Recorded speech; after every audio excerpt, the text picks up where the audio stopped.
Right now, as you well know, the state does not have a budget. Legislators are meeting behind closed doors instead of out in the open with public oversight, and they are working to craft a budget proposal.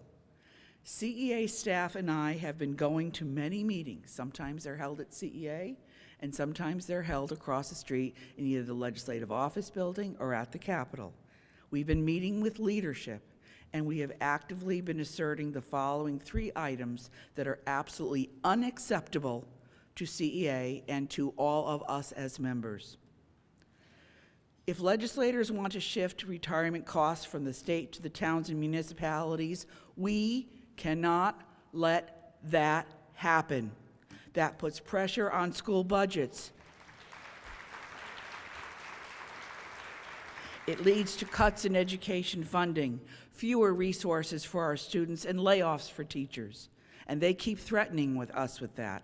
Not to mention higher property taxes for all of us, not to mention making teachers the scapegoat in the public eye yet one more time, not to mention making contract bargaining even more difficult than it already is for so many of us.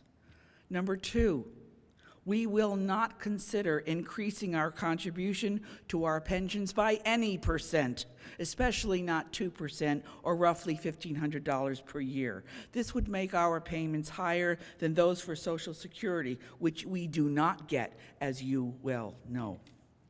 And we will not buy into any cutting of ECS funding, which would lead to further belt-tightening and cuts at our schools and in our districts across the state. CEA staff and leaders have been vociferous. We have been assertive, we have been staunch, and we have been vocal. And let me be clear, we, all of us, cannot sit back and let this happen. We need to be part of the conversation. We need to be part of the opposition to these proposals. We must continue to speak out. We must sit at the table. We must sit at the table and have a place at the table and still not be on the menu, because that's what's happening right now.